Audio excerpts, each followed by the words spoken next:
pertanyaan selanjutnya, ya, bagaimana sih Bu tinjauan yuridis pada debt collector yang melakukan perampasan fisik rumah atau tanah yang dijaminkan oleh si piutang ini Bu? Gimana? Nah, kalau tinjauan yuridisnya kan dia itu kan merampas ya.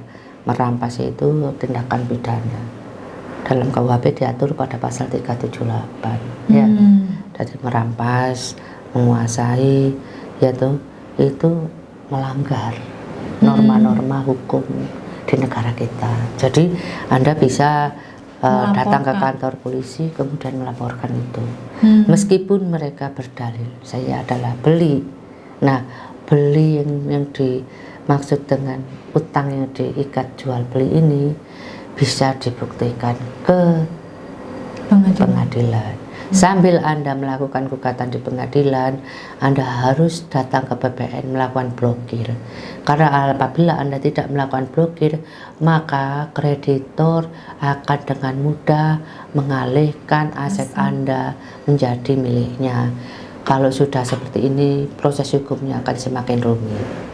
Jadi saudara-saudara sekalian, hukum kita tidak bisa mengatur seluruhnya dengan baik, tapi juga saya mengatakan Anda harus jeli, harus teliti bahwa Anda memiliki hak terhadap rumah Anda. Jadi jangan pernah berpikir bahwa kan utang itu enak di suatu instansi A atau ke orang B ya dengan hanya memberikan sertifikat.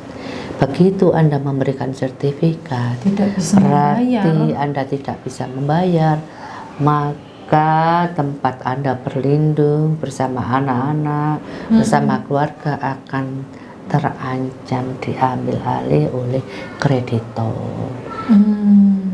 Berarti sebenarnya jika ada debt collector Bu ya yang tiba-tiba menyita untuk aset yang diagunkan, itu berarti bisa dilaporkan ya Bu ya? Bisa. Sangat-sangat bisa. Apakah prosesnya itu mudah atau bagaimana Bu? Ya namanya proses itu kan kalau kita lapor kepada pihak kepolisian kan kita harus menunjukkan bukti yang kita miliki, bukti kita utang.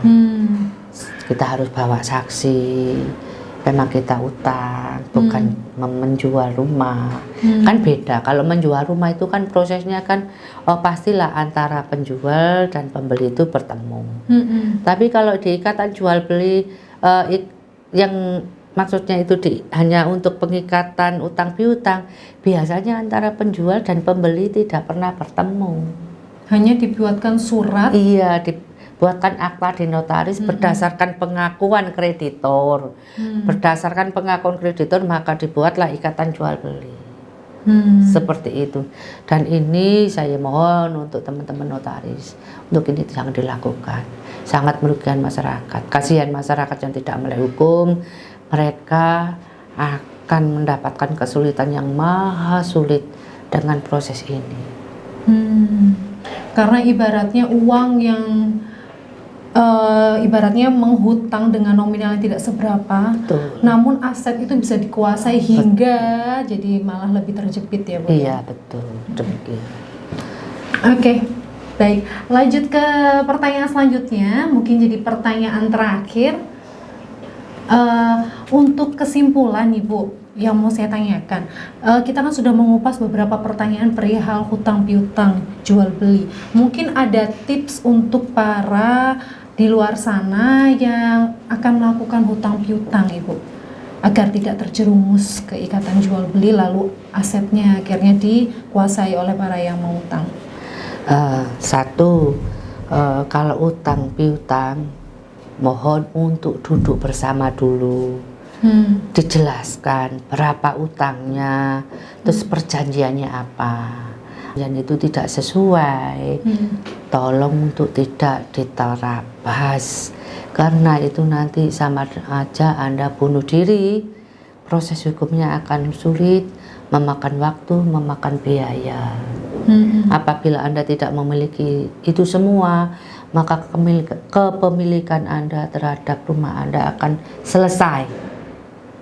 Jadi tidak sesederhana memberikan sertifikat kemudian menandatangani, selesai saya punya utang, toh rumah masih tetap saya tempati, orang nggak tahu saya punya utang, ya kan?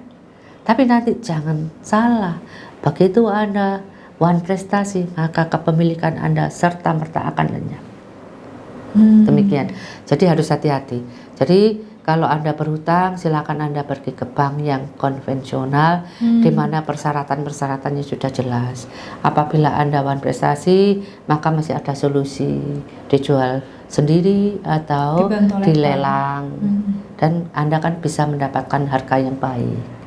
Tapi kalau Anda masuk ke jebakan-jebakan rentenir, Anda mau diikat dengan ikatan jual beli, maka usahakan Anda minta disebutkan bahwa utang saya sebenarnya ini, akan tetapi karena persyaratan pinjaman ini adalah harus ikatan jual beli, maka saya minta dibuatkan akta tersendiri. Seperti itu. Jadi dibuatkan akta sendiri, yaitu akta pengakuan hutang. Akta pengakuan hutang. Jadi dengan aktanya dibuatkannya akta pengakuan utang, kemudian mereka membuat ikatan jual beli, maka dari pihak debitur memiliki data otentik yang mengatakan bahwa ikatan jual beli ini bukan jual beli yang murni, yang sah, yang halal, ya, akan tetapi adalah utang piutang. Seperti itu. Oleh action. Cipta Law Firm menciptakan kesejahteraan dan kedamaian. Oke, baik Bu Jelis, terima kasih. Terima kasih juga untuk Anda yang sudah menyaksikan dalam episode Tanya Jelis kali ini. Saya rasa kita sudah berbicara panjang lebar dalam segmen kali ini ya. Sangat seru sekali ya. Saya percaya dengan sepenuh hati perbincangan kali ini menambah wawasan kita, terutama tentang hutang piutang dalam sudut pandang hukum dan segala problematikanya. Untuk sahabat Jelis, jika masih ada tersimpan keluh kesah yang belum terurai perihal hutang piutang atau hukum lainnya, jangan sungkan-sungkan, kami akan selalu terbuka. Silahkan berkonsultasi lebih lanjut dan datang ke kantor kami di Jalan Sidosermo PDK 2 nomor 370. Atau hubungi kami di 0877 5034 7732. Kami tunggu. Terima kasih. Sampai jumpa.